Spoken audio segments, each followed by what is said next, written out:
Right, మంచిది. సమయంలో మనము కొద్ది నిమిషాలు దేవుని వాక్యాన్ని వింటాం. ఈ కూడిక ఏం కూడిక అంటారు? ఆదివారం రాత్రి ఉండే కూడికను ఏమని పిలుస్తారు? సువార్త కూడిక. బాప్తిసం తీసుకున్న వారు ఎంతమంది ఉన్నారు? ఒకసారి చేతులు ఎత్తండి, నేను లెక్క పెడతాను. సో ఇంకా ఇక్కడ ఉన్నారు. బయట ఎంతమంది ఉన్నారు? Thank you. అంటే బాప్తిసం తీసుకున్న వారే ఎక్కువ మంది ఉన్నారు, తీసుకున్న వారు తక్కువ మంది ఉన్నారు. ఇప్పుడు ఈ కూడిక పేరు సువార్త కూడిక అని పెడితే బాగుంటుందా, విశ్వాసుల కూడిక అని పెడితే బాగుంటుందా?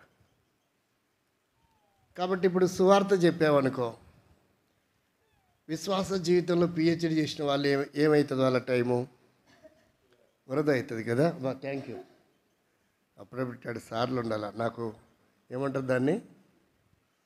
పుషింగ్ అంటారా, ఎంకరేజ్ అంటారా?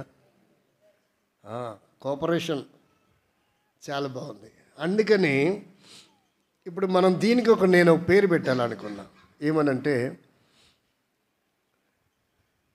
ఏమంటారు, నేను వచ్చేటప్పుడు ఒక 2 హోటల్ గమనించాను.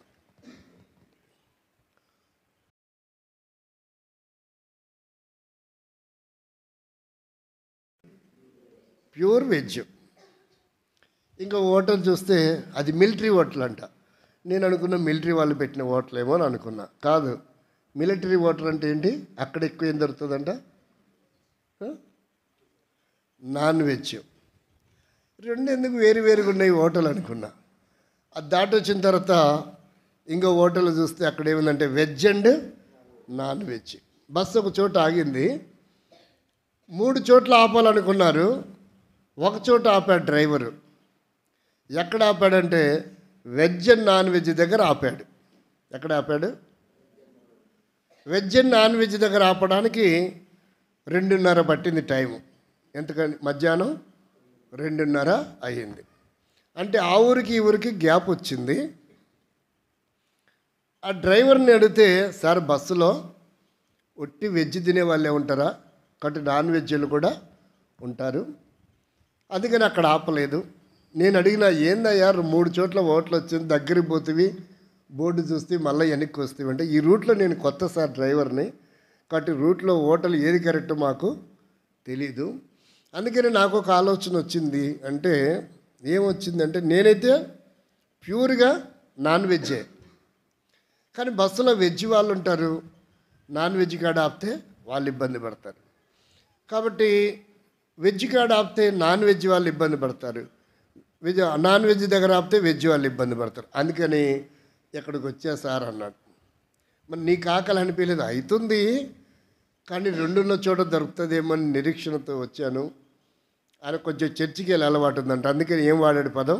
నిరీక్షణతో వచ్చాను, నా ఆశ తీరింది, వెజ్ అండ్ నాన్ వెజ్ వచ్చింది, అందుకే ఇక్కడ ఆపాను. నేను కూడా ఈ రాత్రి వెజ్ అండ్ నాన్ వెజ్ వైపు నా దృష్టి మళ్ళిస్తా. అంటే సువార్త మరియు విశ్వాసులకు, వెజ్ అంటేనేమో సువార్త అనుకోండి, నాన్ వెజ్ అంటేనేమో విశ్వాసులకు. ఎందుకంటే వాళ్ళు పాలు తాగే వయసు కాదు, వాళ్ళకి మాంసం తినే. అందుకని ఈ పదాలు మనం జ్ఞాపకం చేస్తాం. రండి దేవుని వాక్యంలో ఆ చిన్న భాగాన్ని చూద్దాం. చాలామంది పిలిపించి ప్రార్థన చేయించుకున్నారు అనుకున్నారు, టైం జరిపోలేదు, మన్నించండి. దేవుని చిత్తమైతే ఈ రాత్రి ఉంటున్నా, ఒకవేళ ప్రభు ఏదైనా అవకాశం ఇస్తే అన్న వాళ్ళతో మాట్లాడితే, నాకేం చెప్పకండి, అన్న వాళ్ళకి చెప్పండి, అవకాశం ఉంటే ఉదయం కలుస్తా. సరే, మంచిది. రండి దేవుని వాక్యంలో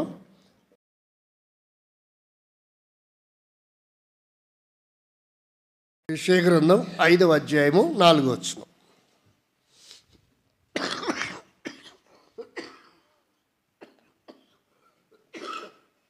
అధ్యాయము 4వ వచనాన్ని ఒక చదవండి.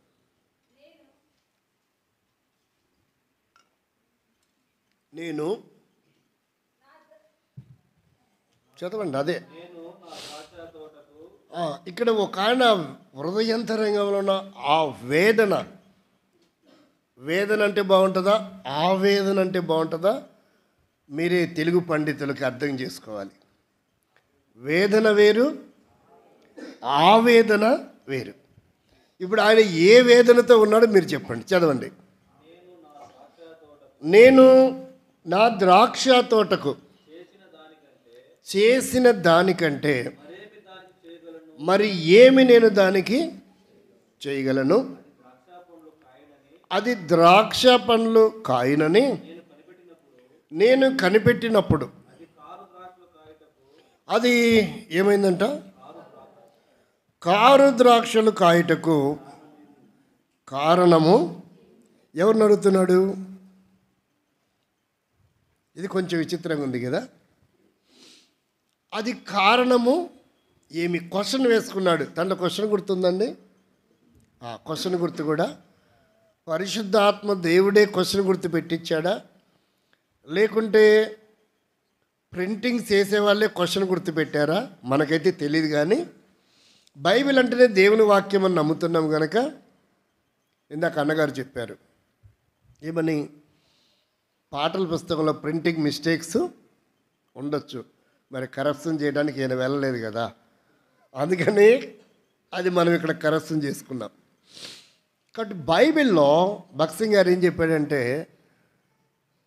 యోనా కడుపులో తిమ్మింగలం ఉంది అని కనుక బైబిల్లో రాయబడి ఉంటే నేను దాన్ని నమ్ముతాను, నాకు ఏ సందేహాలు. అలాంటి అచంచలమైనటువంటి విశ్వాసవీరుడు దైవజనుడు భక్సింగ్ గారు. అంటే మనం కూడా అలా ఉండాలనేదే ఆయన ఉద్దేశం, మనం కూడా అలాంటి వారంగా ఉండాలని. కానీ ఇక్కడ దేవుడు అంటున్నాడు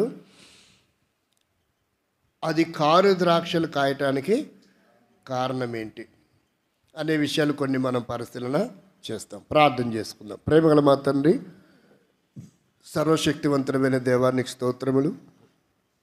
తిరిగి సాయంకాలంలో చక్కటి వాతావరణం మీరు అనుగరిస్తూ వచ్చారు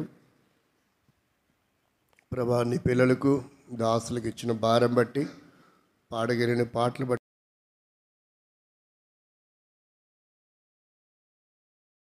అందరి బట్టి స్తుతిస్తున్నాను.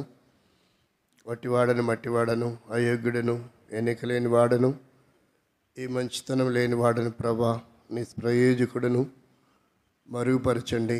నీ పిల్లల అవసరతను బట్టి వారి అక్కర కొలది ప్రభా నీ వాక్యాన్ని విరిచి మీరు వారికి వడ్డించండి, సహాయపడండి ప్రభా. మారు మనసు రక్షణ లేని వ్యక్తులతోనూ, సంవత్సరాల తరబడి రక్షించబడిన వ్యక్తులతోనూ నాతో కూడా మీరు మాట్లాడండి.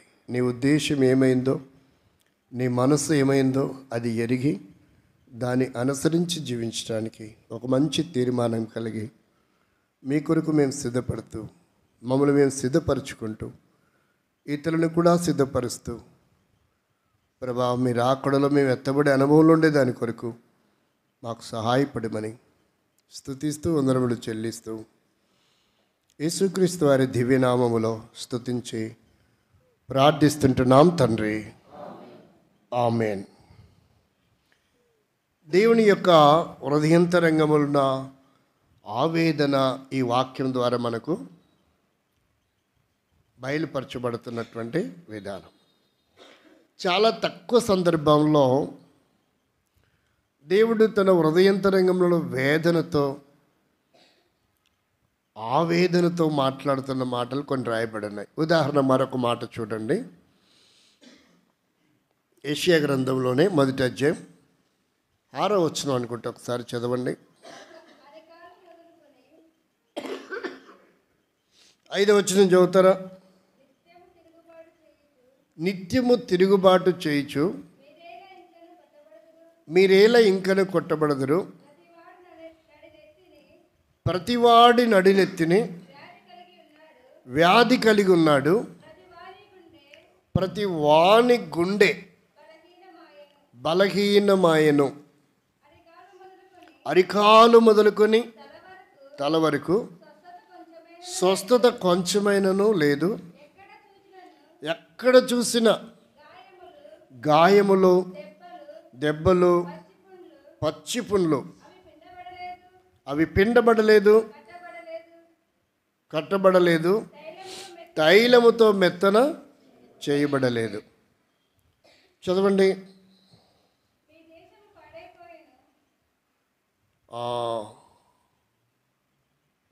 5వ వచనం చదివారా? అయితే ఆకాశం ఆలకించండి వచ్చిన 7వ వచనం, 8వ వచనమా? 2వ చదవండి. Thank you. యెహోవా మాటలాడుచున్నాడు, ఆకాశమా ఆలకించుము, భూమి చెవియొగ్గుము. పిల్లల్ని పెంచి గొప్పవారిగా చేసి తిని, కానీ వారు నా మీద ఇప్పుడు ఈ మాట ఎలా అనిపించింది? ఈ వాక్యం ఎలా అనిపిస్తుంది అంటే, తన హృదయంతరంగంలో ఉన్న ప్రక్కన మనిషి ఎవడన్నా ఉంటే మనమైతే ఏం చేస్తాం? వారితో చెప్పుకుంటాం. కానీ దేవుడి ప్రక్కన మనిషి ఎవరు లేరు కనుక ఎవరితో చెప్తున్నాడు? ఇక తను సృష్టించిన ఒక భాగం, నోటి మాట చేత కలిగించిన సృష్టితో తన హృదయంతరంగంలో ఉన్న వేదనను పంచుకుంటున్నాడు.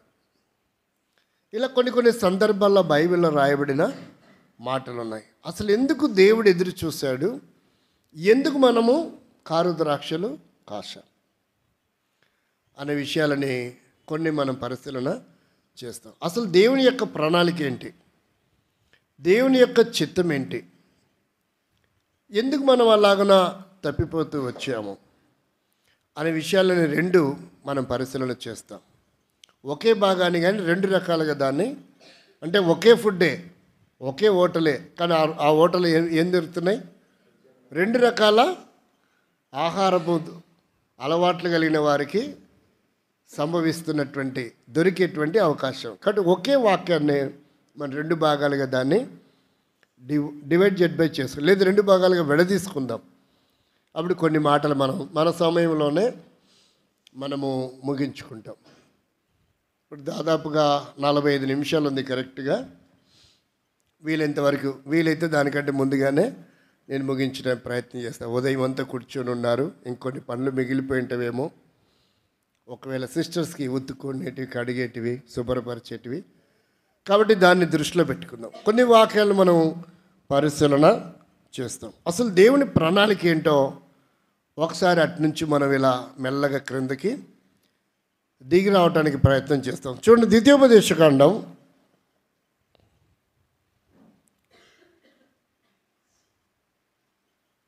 2వ అధ్యాయం 8వ వచనం. 2వ అధ్యాయము మన్నించండి, డైరెక్ట్ 23వ అధ్యాయం 3వ వచనం చదవండి. డైరెక్ట్గా మనం వెళ్దాం. మనకి ఇప్పుడు ఉపోద్ఘాతాలు అవి టైం సరిపోయేటట్లేదు. 3వ అధ్యాయము 23వ అధ్యాయం 3వ వచనం. అమోనీయుడే కానీ మోయాబీ, అక్కడ జాబితాలు లెక్కలు పెట్టుకోండి, మనుషులు గుర్తు పెట్టుకోండి, ఎన్ని జాబితాలు, ఎన్ని రకాల ప్రజలు ఉన్నారో. 1 అమోనీయుడే కానీ, 2 మోయాబీయుడే కానీ యెహోవా సమాజములో చేరకూడదు, వారిలో 10వ తరము వారైనను ఎన్నడూ యెహోవా సమాజములో చేరకూడదు. ఇది దేవుడు నియమించిన ఒక అద్భుతమైనటువంటి, ఏమంటారు దాన్ని, హుకుం, ఒక ఆజ్ఞను జారీ చేశాడు. ఏమని చెప్తున్నాడు ఇశ్రాయేలీయుల ప్రజలతో? మీరు కనానులో ప్రవేశించాక, అంటే దాస్యము నుండి నేను మిమ్మల్ని విడిపించాను, శ్రేష్టమైనటువంటి భూభాగం ఏంటి, ఎలా తీసుకోవాలి దాన్ని? బైబిల్ ఏమని రాస్తారంటే పాలు తేనెలు ప్రవహించు దేశం అన్నాడు. పాలు తేనెలు ప్రవహించే దేశం అంటే ఈ పదం అక్షరార్థంగా రాయబడలేదు, అలంకారముగా రాయబడింది. సస్యశ్యామలంగా ఉండే భూభాగాన్ని దానికేమండి బంగారు పండుతుంది అంటారు. అంటే నిజంగా బంగారు పండుతుందా? పండుతుంది. నేను చిప్పగిరి మండలంలో అది స్టార్ట్ అవుతుంది. అంటే అది బయట పండట్లేదు కానీ లోపల ఉంది. దానికి గనులు ప్రారంభించి తీస్తారా? నువ్వే నిలబడతావు ఏంది? ఈ ఆటో జీవితం ఎందుకు నాయనా, ఈడన్నా నిలబడితే సరిపోద్ది. కాబట్టి దానికేమండి, మంచి పొలం బంగారం పండుద్దండి అంటారు. అంటే దాన్ని నిజంగా బంగారం పండుతుందనా? అది అలంకారంగా వాడే పదం. సస్యశ్యామలమైనటువంటిది అనే భూభాగంలో నేను మిమ్మల్ని చేరుస్తాను. అక్కడికి వెళ్ళిన తర్వాత ద్వితీయోపదేశకాండం 8వ అధ్యాయంలో ఒకసారి చదవండి, 12, 13, 14 వచనాలు. అక్కడ కరెక్ట్గా ఇంకా చెప్తున్నాడు. ఒకసారి చదవండి, ఏం రాయబడాడు, ఏం చెప్పాడు. మంచి ఇండ్లు కట్టించుకొని వాటిలో నివసింపగా నీ పశువులు, నీ గొర్రె మేకలు వృద్ధి అయి నీకు వెండి బంగారములు విస్తరించి నీకు కలిగినదంతయు వర్ధిల్లినప్పుడు. చూడండి ఏం రాశాడు. అసలు ఆ పదం నేను వాడకూడదేమో, పలకడం కూడా అంత మంచిది కాదేమో. ఏమని రాస్తాడు అంటే, ఎంత కోపం వచ్చిందో, ఎంత కోపం వస్తే మనం అంటాం కదా, ఎంత కోపం వస్తే ఏమండి అంతలావు మాట అంటారా? అంత పెద్ద మాట. ఆంధ్రలో అయితే అంతలావు మాట అంటారు. ఇక్కడేమంటారు మరి? అంత పెద్ద మాట అంటారా లేదా అంత బూత్ అంటారా? ఎక్స్పీరియన్స్ ఉన్న వాళ్ళు చెప్తే బాగుంటుంది అయ్యా. వాళ్ళకంటే మాకు ఎక్కువ ఎక్స్పీరియన్స్ ఉంటుందని చెప్తారా? చెప్పండి. అంతలావు మాట అంటారా, అంత పెద్ద మాట అంటారా? అంతలా మాట అంటారా? నీకు ఆంధ్ర వాళ్ళతో కమ్యూనికేషన్స్ ఉన్నాయేమో. 2 వాడతారా సందర్భ సహితంగా. ఇందాక జాన్ చెప్తున్నాడు, ఇంగ్లీష్ అంటే అంకుల్ అది అట్ట మాట్లాడచ్చు ఇట్ట మాట్లాడచ్చు, అందుకే దాన్ని ఇంగ్లీష్ అన్నారు. చిన్నమ్మని ఆంటీ అని పిలుస్తారు. చెప్పండి. అత్తమ్మని కూడా ఇక్కడ తెలుగులో అత్తమ్మ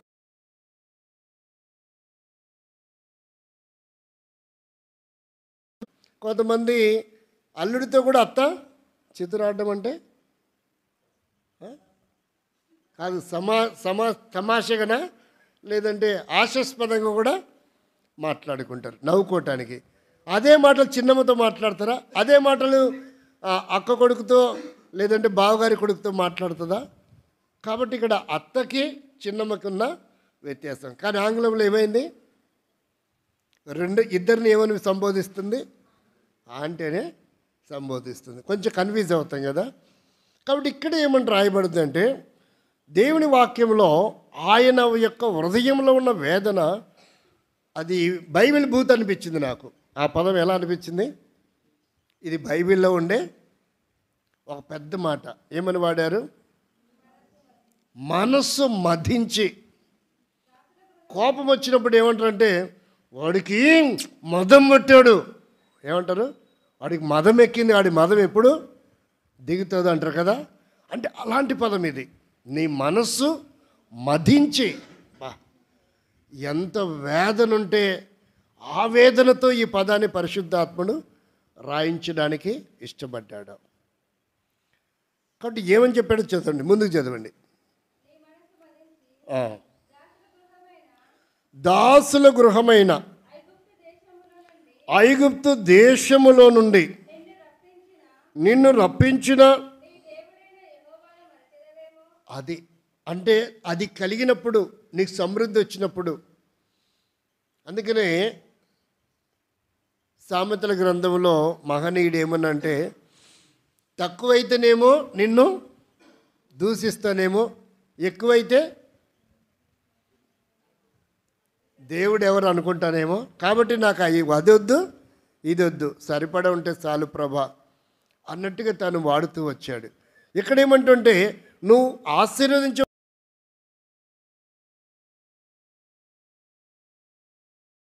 నుండి వచ్చావో, ఏ క్రింద నుండి వచ్చావో దాన్ని మర్చిపోతావేమో. అందుకనే దానికి ఒక అద్భుతమైన కొటేషను అమెరికా అధ్యక్షుడు చెప్పాడు. ఎవరు చెప్పారు? అతని అవమానపరచాలని చెప్పుల దండ వేశారంట. సన్మానం బదులు ఏం చేశారు? చెప్పుల దండతో సన్మానించారు. అప్పుడు అబ్రహాం లింకన్ గారు ఏం చెప్పాడంటే, సహోదరులు నన్ను చాలా అద్భుతంగా సత్కరించారు.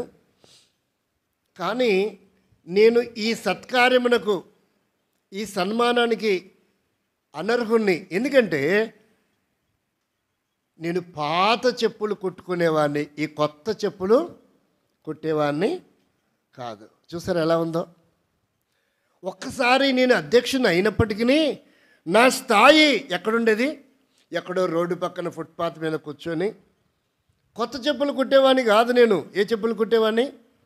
పాత చెప్పులు. ఎక్కడెక్కడ తొక్కొచ్చారో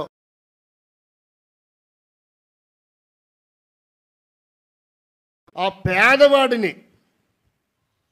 పేదవాడు ఎవరైతే ఉంటారో కొత్త చెప్పులు కొనలేక వాటినే ఏం చేస్తారు?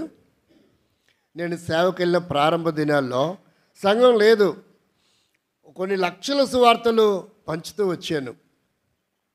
ఫెయిత్ వాళ్ళకి బెంగళూరుకి లెటర్ రాసేవాళ్ళం, రాయించే ఒక 5,000 10,000 ట్రాక్స్ పోస్టల్ ఖర్చు భరించి వాటిని తీసుకొని పంచుతూ వచ్చాను. నడుచుకుంటూ వెళ్ళటమే, అప్పుడు సైకిల్ కూడా లేదు. ఆ చెప్పులు రోజు తెగిపోయేటివి. ఏమయ్యేటివి అవి? రోజు తెగిపోయేటివి. రోజుకి 65-70 కిలోమీటర్లు నేను 30-35 కిలోమీటర్లు నడుచుకుంటూ వెళ్ళటం, మళ్ళీ తిరిగి రావటం. కాబట్టి అవి తెగిపోయేటివి తెల్లారి వరకే. మళ్ళీ ఉదయం 6 గంటలకే నేను ఆ చెప్పులు ఆయన ఒక్కడే తీస్తాడు. ఆ టైంకి ఉదయం 6 గంటలకి రెడీగా ఆయన ఉంటాడు. నేను వెళ్ళి అది చెప్పిస్తే ఒక 5-6 రోజులు కుట్టాడు. అవి కాళ్ళ జోడులా లేవు, కళ్ళ జోడుగా మారిపోయినాయి. ఏమైనాయి? మెడిమల్ దగ్గర ఏమైపోయినాయి? అరిగిపోయి కన్నాలు పడిపోయినాయి. ఇక బయటికేమో చెప్పులు వేసుకున్నట్టుకుంటా, కానీ క్రింద చూసినప్పుడు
ఇక మీరు కోపడ్డారు కదా, అందుకనే ఇంక మీతో నాకేమీ పని లేదు, అందుకే రాలేకపోయా. మరి ఈరోజు ఎందుకు వచ్చారు, మళ్ళీ చెప్పులు కూడా లేవు కదా అంటే, అదేనండి మీ సలహా తీసుకొని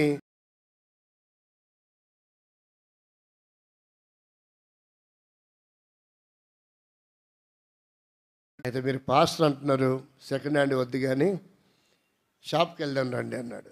షాప్కి వెళ్తే ఏం సార్ వచ్చారంటే చెప్పులు కావాలంటే, మీకా పార్టీగా అన్నాడు ఆడు చెప్పుల షాప్ వాడు. ఏమన్నాడు, అసలు మీరు ఒక జత ఎప్పుడు అడగరు కదా, డజన్లు 2 డజన్లు అడుగుతారు, మరి ఒక జత అడిగారు ఏంటి అంటే, అందుకని మీకా పార్టీకి అంటే పార్టీకే అన్నాడు.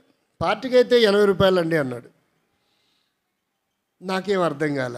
నా దగ్గర ఏమో 50 రూపాయలు ఉన్నాయి, 80 రూపాయలు లేవు, ఏం చేయాలంటే, సరే సార్ పార్టీకి కాదు నాకే ఇచ్చేయండి, నీకైతే 50 రూపాయలకి ఇస్తా అన్నాడు. సరే ఇచ్చేయండి అన్నాడు. సైజు ఎంత అంటే 8 అన్నాడు. నా సైజు కూడా 8. ఇచ్చిన తర్వాత ఆయన కాలు పెట్టలా. సార్ మీ కాలు పెట్టండి, మీ సైజుకి నా సైజు సరిపోద్దాం చూద్దాం అన్నాడు. సార్ నా కాలు పెట్టిన తర్వాత సైజు సరిపోయిందా, సరే ప్యాక్ చేయండి అయ్యా అన్నాడు. ప్యాక్ చేయండి అని చెయ్యి ఇటు పెట్టినాడు. ఇటు వచ్చే ఇటు తిరిగి మాట్లాడుతున్నాడు, ఇటు అంటున్నాడు చెయ్యి అనగల. నాకేం అర్థం కావట్లా.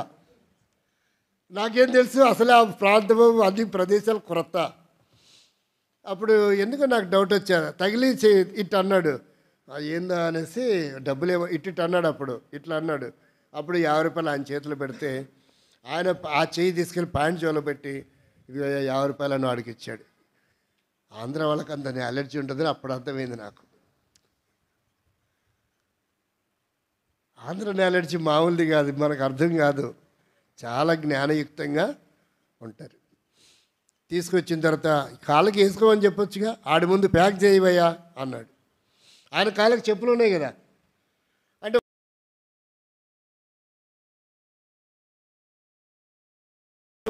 అక్కడ తాలూకా అంటారు, వాళ్ళకు సంబంధించిన వ్యక్తిని ఏమంటారు, వాళ్ళ తాలూకా అంటారు. తాలూకా అంటే మనకి ఇంకా మండలము జిల్లా తాలూకా ఇట్లా ఆలోచిస్తాం. వాళ్ళ తాలూకా అనే పదాన్ని వాడతారు. వచ్చిన తర్వాత పాస్టర్ గారు ప్రార్థన చేసుకోండి, ఇవి చెప్పులు వేసుకోండి అన్నాడు. అదేందయ్యా నీకని కొన్నావు కదా అంటే, కొనింది నీకే, నువ్వు 80 రూపాయలు పెట్టలేవని, నాకైతే డిస్కౌంట్ వస్తుందని నేను వచ్చానండి అంతే అన్నాడు. కాబట్టి ఆ రీతిగా ఆ సాగర్ గారి పుణ్యం అంటూ ఆ తర్వాత నేను చెప్పులు కొనుక్కునే స్థాయి వచ్చే వరకు ఆ చెప్పులే వాడాను. దేవుడు అలాగునా. కాబట్టి అంటే అప్పటి నుంచి నాకు అలవాటైంది. ఎవరైనా ఏదైనా ఇస్తే, సరే ఇది మీ పిల్లలకి చాక్లెట్ తీసుకుంటే ఖచ్చితంగా చాక్లెట్లే తీసుకెళ్తా. మీ పిల్లలకి ఏమైనా కాయలు కొనుక్కొని వెళ్ళిన సరే ఖచ్చితంగా కాయలే. మళ్ళీ అవి ఆడ ప్రార్థన చేస్తావో నా మీద, ప్రభా ఈడు కాయలు కనిస్తే కాయలకు వాడుకోకుండా ఇంకో దాన్ని వాడుకోవడానికి ప్రార్థన చేసాను, అదొక సమస్య నాకు. అట్లా భయం చిన్నప్పటి నుంచి అట్లా అలవాటైంది, సేవకు వెళ్ళే ప్రారంభ దినాల నుంచి. కాబట్టి ఇక్కడ మనం అర్థం ఏంటంటే, ఈ సత్యాన్ని మనం కరెక్ట్గా అర్థం చేసుకోవాలి. ఒకవేళ మీరు ఆ స్థాయి, అందుకే ఆయన ఏమన్నాడంటే, నేను కొత్త చెప్పులు కుట్టేవాడిని కాదండి, నేను ఎవరిని, పాత చెప్పులు కుట్టేవాడిని, పాత చెప్పులు. కాబట్టి ఒక్కసారిగా నేను అమెరికా అధ్యక్షుని అయినప్పటికీ నా పూర్వస్థితి ఉంది చూడు, అది గుర్తు చేశారు. నిజంగా నేను మీకు వందనస్తుని, ధన్యవాదాలు. మనం చెప్పగలమా మన వల్ల అవుద్దా అని? మనం ఎలాంటి వాళ్ళం అంటే, మీరేమో నా సంగతి చెప్తా, మీరేమో కానీ నా సంగతి చెప్తా. ఒకవేళ అది అక్కడ జరిగిన విషయం, ఆ ఊరిలో మేనమామ మేనకోడలు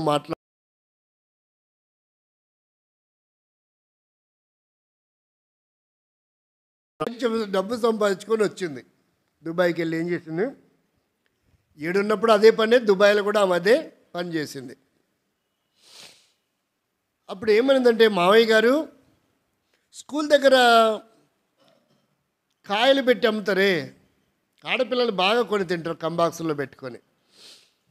ఆమె అంటుందన్న, ఆ రోజు వాళ్ళ ఇంట్లో నేను వాక్యం చెప్పడానికి వెళ్తున్నా, అంటే కృతజ్ఞత కోడిక.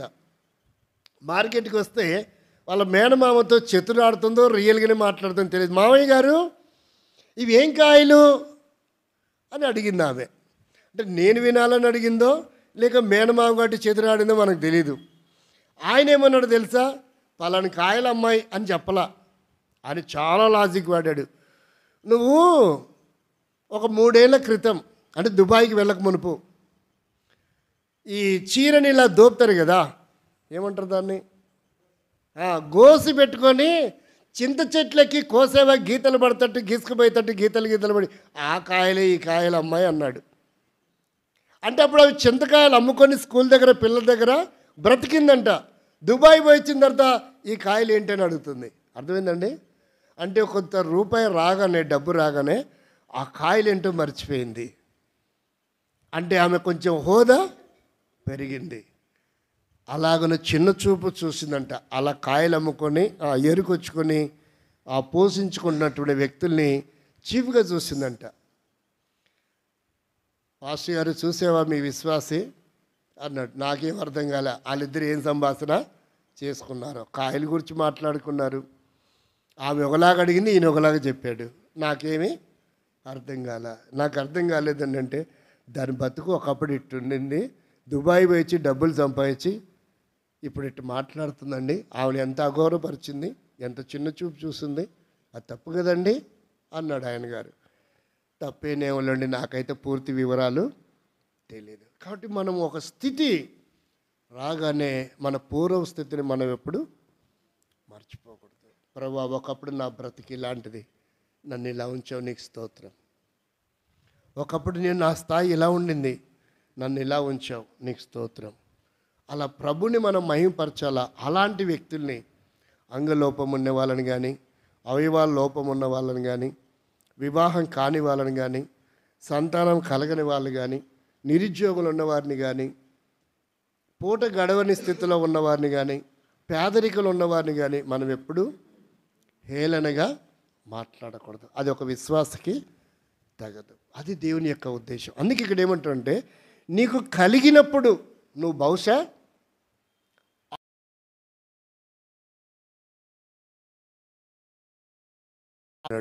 అది గుర్తు చేస్తున్నాడు. చూడండి 23వ అధ్యాయం రండి, మరలా ద్వితీయోపదేశకాండం 4-5 వచనాలు చదవండి. నేను త్వరగా ముగించిన ప్రయత్నం చేస్తాను, మీరు త్వరగా చదవటానికి ప్రయత్నం చేయండి. 4-5 వచనాలు. ఏలయనగా మీరు ఐగుప్తులో నుండి వచ్చుచుండగా వారు అన్నపానములు తీసుకొని మిమ్మల్ని ఎదుర్కొని రాగా నిన్ను శపించుటకు ఏం చేశారంట? బహుమానమునిచ్చి. అంటే ఎవరు శపించడానికి వచ్చారు? ఎవరు శపించాలని ప్రేరేపించారు? శపించడానికి బయలుదేరిన వ్యక్తి ఎవరు? మనకు తెలుసు, బిలాము. శపించడానికి ప్రేరేపించిన వ్యక్తి ఎవరు? బాలాకు రాజు. అంటే ఎవరు రాజు? మోయాబుల రాజు. ఇప్పుడు మనం అంతంటా వెళ్తే చరిత్రకి లేట్ అవుతుంది, అందుకని త్వరగా ముగించడానికి. కాబట్టి దానికి పాట పాడతారు. ఒక పాట మనం పాడం, కానీ వేరే సహవాసంలో నేను ఆ పాట విన్నాను. బాలాకు బహుమానములకై బిలాము నడిచేను బహుదూరము. ఎవరు బహుమానం కొరకంట? అసలు ఈయనకి ఏం తక్కువ? ఆయన ఒక ప్రవక్త, పైపెచ్చి ఎవరు? ఆయన ఎవరిని ఆశీర్వదించితే వారు ఆశీర్వదించబడతారు, అంత పెద్ద హోదా కలిగిన వాడు. కానీ బిలాము ఇచ్చే బహుమానాల కొరకై, బాలాకిచ్చే బహుమానముల కొరకై బిలాము ఏం చేశాడంట? బహుదూరం పరిగెత్తాడంట. కాబట్టి ఇక్కడ మనకేమర్థమవుతుందంటే, వృధాగా ఏదైతే వస్తుందో దాని వెనుక వేరే చరిత్ర దాగి ఉంటుంది. దానివల్ల ఎక్కువ నష్టాలే ఉంటాయి. ఈరోజు యవనస్తులు, వారు మారు మనసున్నా మారు మనసు లేకపోయినా రాత్రికి రాత్రే మేము కోటీశ్వరం కావాలని పబ్జీలని అవి ఏమంటారు, ఇంకా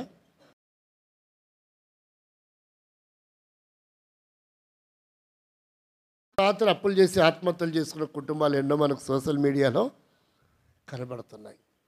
ఒకసారి 5 పెడితే 10 రావచ్చు, 20 రావచ్చు, 50 రావచ్చు.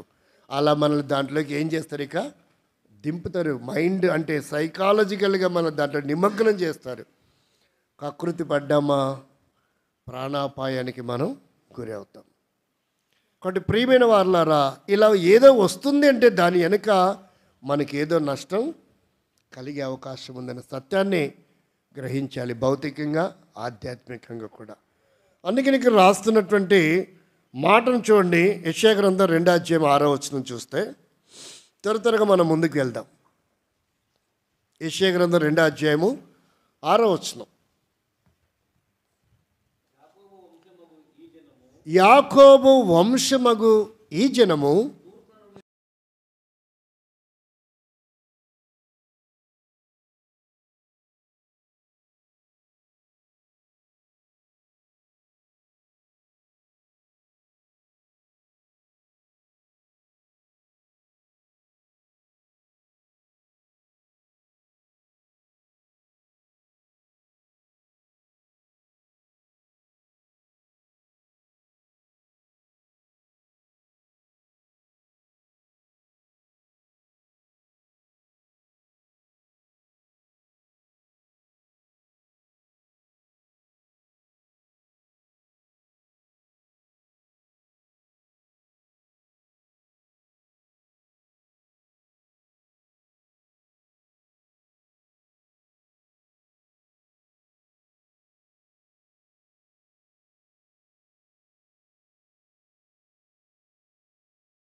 వ్యక్తి ఎదుగుతూ ఉన్నప్పుడు, ఆత్మీయంగా కట్టబడుతున్నప్పుడు, ఉన్నత స్థాయికి ఎదుగుతున్నప్పుడు మనకి ఏ బుద్ధి ఉంటుంది?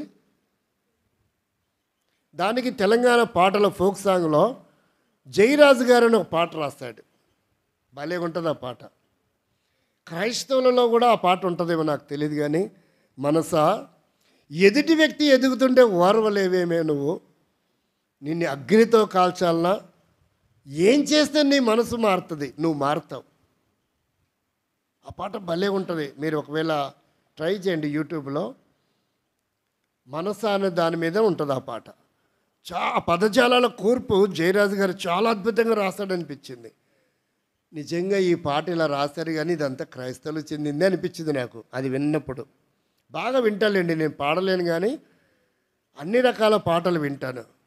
పాటలు విన్నప్పుడు నేను పాటల్లో ఉన్నటువంటి దాని ఏమంటారో సాహిత్యాన్ని ఆస్వాదించను, లేక ఆ ట్యూను సంగీతాన్ని కూడా ఆస్వాదించను. కానీ నేనేమో ఆస్వాదిస్తుంటే ప్రతి దానిలో ఉత్తమమైనటువంటి సబ్జెక్ట్ ఏముందో దాన్ని నేను సేకరించుకుంటా. సమయం వచ్చినప్పుడు దాని గురించి ప్రస్తావన కూడా చేస్తాను. ఇక్కడ ఫిలిప్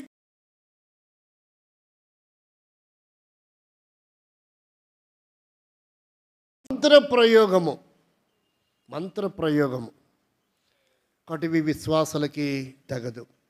యేసుక్రీస్తు దగ్గరికి వచ్చే వారికి ఎవరికి ఇవి తగదు.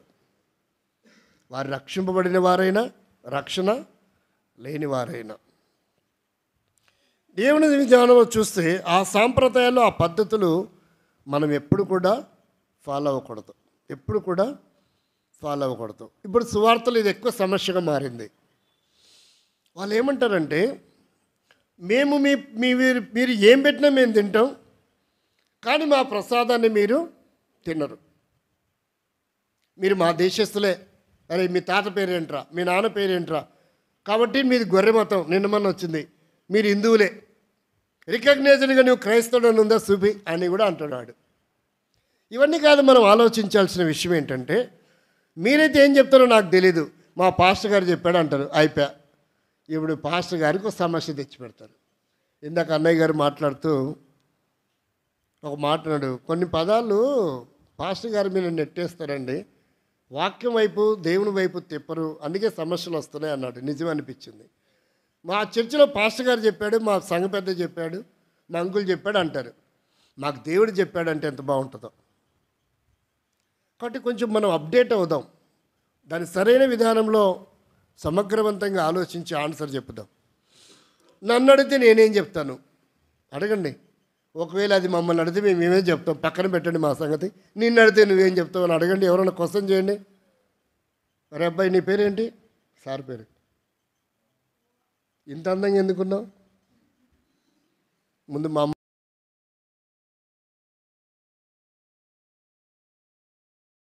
ఇక్కడ అంటున్నాడు, నిన్ను అడిగితే ఏం చెప్తావు అంకుల్ అన్నాడు అనుకో, నేనేం చెప్తాను తెలుసా, నేను ఆన్సర్ చెప్పను, నేను మళ్ళీ క్వశ్చన్ వేస్తా. క్వశ్చనే ఆన్సర్గా ఉంటుంది అనమాట. అప్పుడు నేనేమంటానంటే, సరేనండి, ఇప్పుడు మాంసాహారులే, ఎవరు వాళ్ళు? మాంసాహారులే, వాళ్ళు మాంసం తినేవాళ్ళే.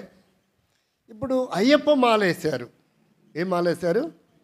అయ్యప్ప మాలేశారు. బాస్మతి బిర్యానీ తెచ్చి పెడతా, తింటారా అని అడగాలి. ఏమంటారు? మాల వేశారు కనుక, దీక్షలో ఉన్నారు కనుక తినరు అంటారు. ఇప్పుడు ఆన్సర్ వచ్చిందా లేదా? అందుకే మేము తినట్లే. దానికి దీనికి సంబంధం ఏంటి అంటాడు. వారు 40 రోజులు, 41 రోజు, 21 రోజు మాలేస్తేనే, దీక్షలు ఉంటేనే ముట్టుకోకుండా ఉంటే, మేము బాప్తిసం తీసుకోవడం ద్వారా నిరంతరము దీక్షలో ఉన్నాను కాబట్టి నేను ప్రసాదం ముట్టుకోకూడదు. లాజిక్గా ఉందా లేదా? వాడికి నరాలు దిగిపోతాయి క్వశ్చన్ వేస్తే. అట్టుండాల మన క్వశ్చను. అది క్వశ్చన్ అయి ఉండాలి, కానీ ఆన్సర్ కూడా ఆహా అట్లనా, మరి అందరు చెప్పారు ఆ సంగతి అంటాడు. అందరు తెలిస్తే చెప్తారు, తెలియకపోతే ఏం చెప్తారు? అయినా మాకు తెలియదండి, మేము బాప్తిసం తీసుకున్నాం, దేవుని నమ్ముకున్నాం, మా చర్చి పాస్టర్ గారు చెప్పాడు, ఇట్లా అంటారు. అనకూడదండి. వాళ్ళు తింటారా తెచ్చి పెడతామంటే, వాళ్ళు అంటారు తింటే వాడికి శాపం వస్తుంది, పెట్టినోడికి కూడా శాపం వస్తుంది అంటారు. మరి మాకు సంగతి కూడా అంతే. ఇప్పుడు మీరు ఇచ్చారు, మేము తింటాం, మాకు శాపం సగం తర్వాత మీకు కూడా ఆహా ఇంకా సైలెంట్ అవుతాడు ఆవిడ. ఇలా మనం చాలా జ్ఞానంగా ఉండాలి. సాంప్రదాయాలతో మాట్లాడుతున్నప్పుడు వారితో స్నేహం చేయొచ్చు. ఆఫీసులో కానీ, పనిలో కానీ, కుటుంబ సభ్యులు కానీ, బంధువులు కానీ ఉండొచ్చు. వారు అలా శోధించినప్పుడు మనం వాళ్ళకి ఇలా ఆన్సరు చెప్పాలి. సాంప్రదాయంతో మనం ఏం కాకూడదు.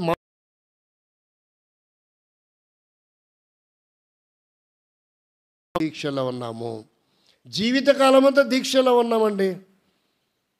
కాబట్టి మేము పుచ్చుకున్నా ఇచ్చినోడికి శాపం వస్తుంది. మరి మీ ఇష్టం. శాపమే వస్తుందో మరణమే వస్తుందో. మరణం అంటే భయం ఉంటుంది వాళ్ళకి. ఏమంటే భయము? అమ్మో ఆ పదం వింటేనే భయం. మీ ఇష్టం మరి కానాల. ఇక మళ్ళీ క్వశ్చను చేయడు. కాబట్టి మనము సాంప్రదాయ విషయాల్లో బహుజాగ్రత్తగా ఉండాలి. విశ్వాసమైన వారు అంటే కారు ద్రాక్షలు ఎందుకు కాస్తున్నామో ఇలాంటివన్నీ ఒక కారణం అవుతుంది.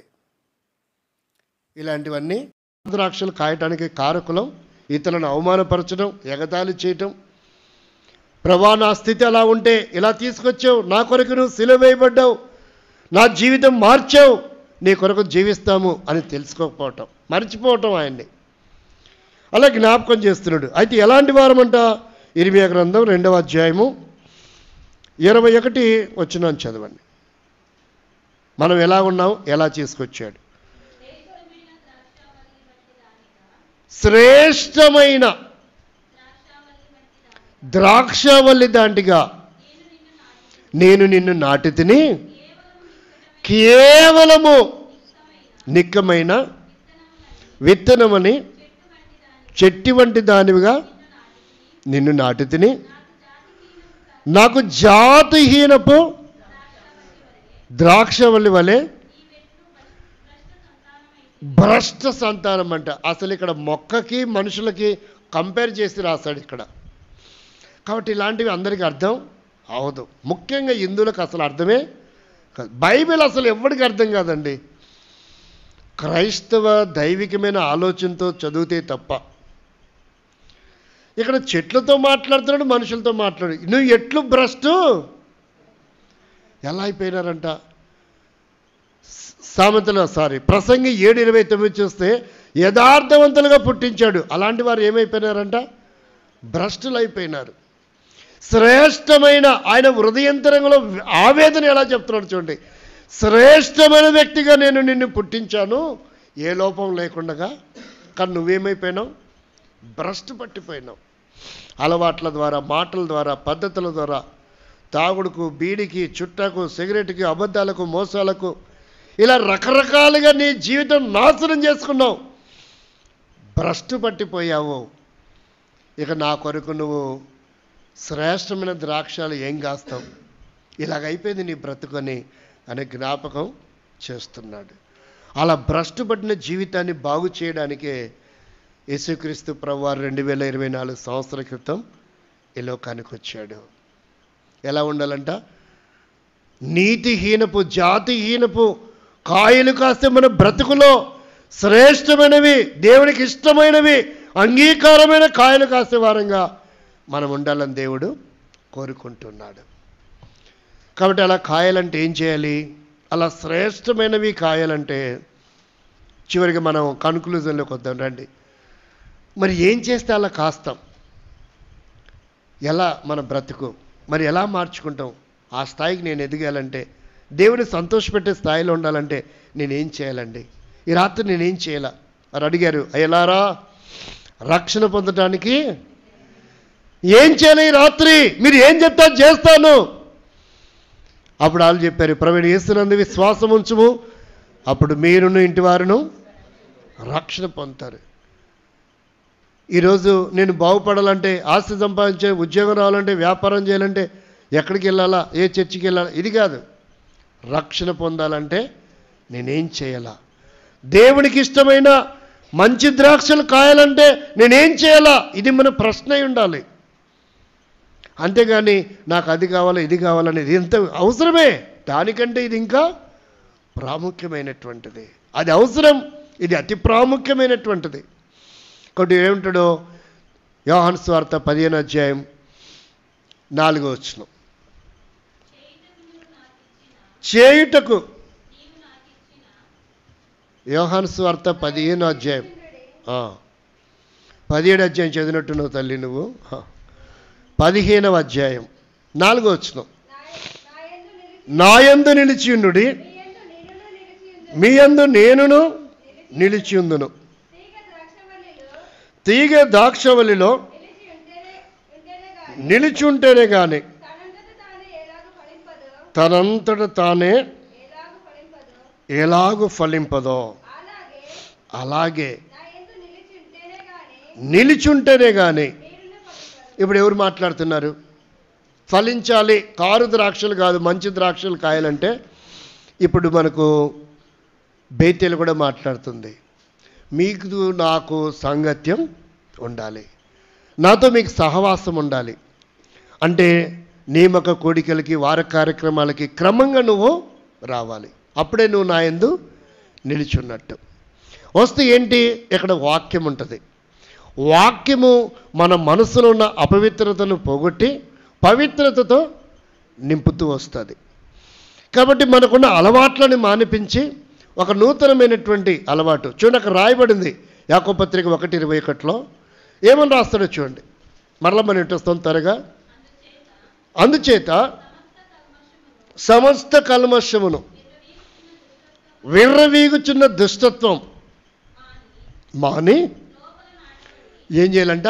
నాటబడాల. బేతెల్లో మనం నాటబడాల, బయట కాదు, లోపల నాటబడాల. అంటే మనం లోపటి వారమై ఉండాలా, బయటి వారంగా ఉండకూడదు. లోపల నాటబడి ఆత్మలను రక్షించేది. ఇది ఏంటంట? ఎప్పుడైతే నాటబడుతుందో ఆత్మలు ఏం చేయబడతాయి? రక్షింపబడుతుంది. అంటే వాక్యము చేత. వాక్యము అంటే నాయందు అంటే వాక్యమందు, నాయందు అంటే బేతేలినందు. ఇది మనం అర్థం చేసుకోవాలి. కాబట్టి ఈ వాక్యములో మనం ఎప్పుడైతే లోతుగా నాటబడతామో, కొన్ని నాటబడ్డాయంట. ఉపమానాలు మనకు తెలుసు కదా, విత్తనాల గురించి.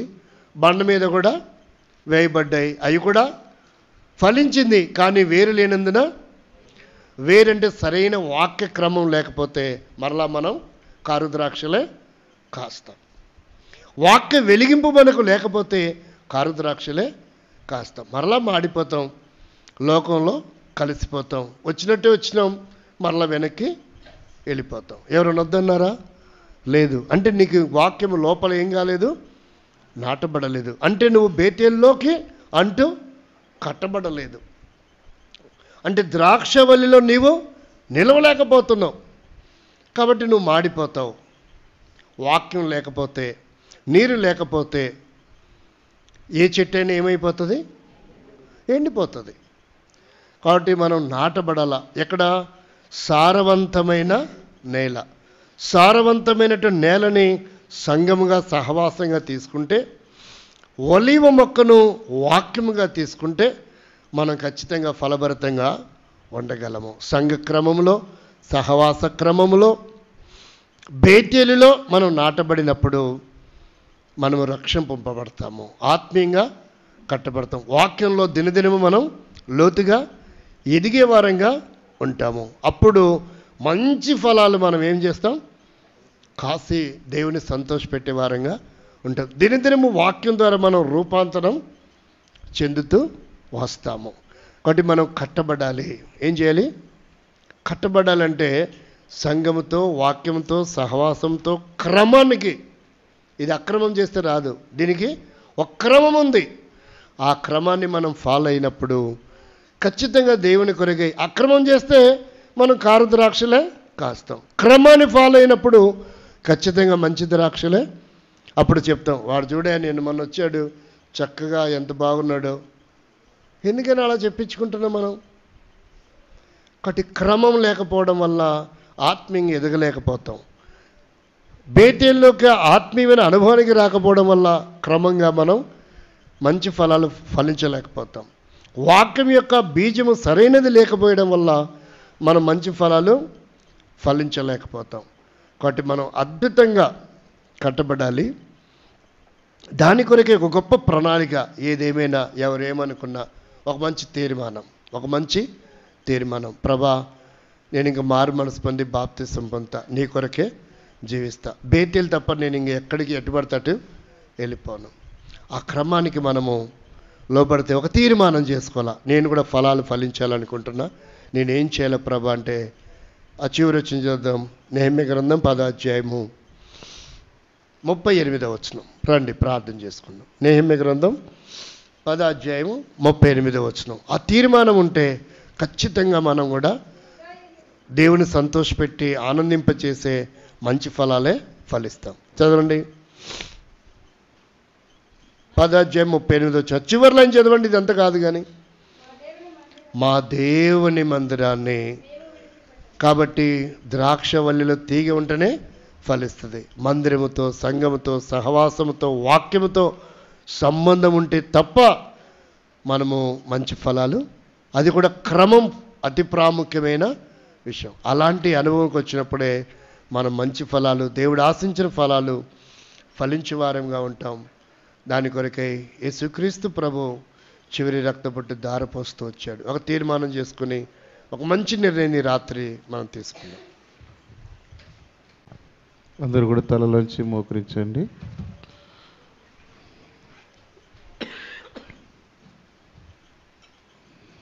మీరు బహుగా ఫలించినచో మహిమా కలుగును తండ్రికి. ఏ రీతిగా ఫలించినచో శిష్యులయుండెదారు. ఈ రీతిగా ఫలించినచో శిష్యులయుండెదారు.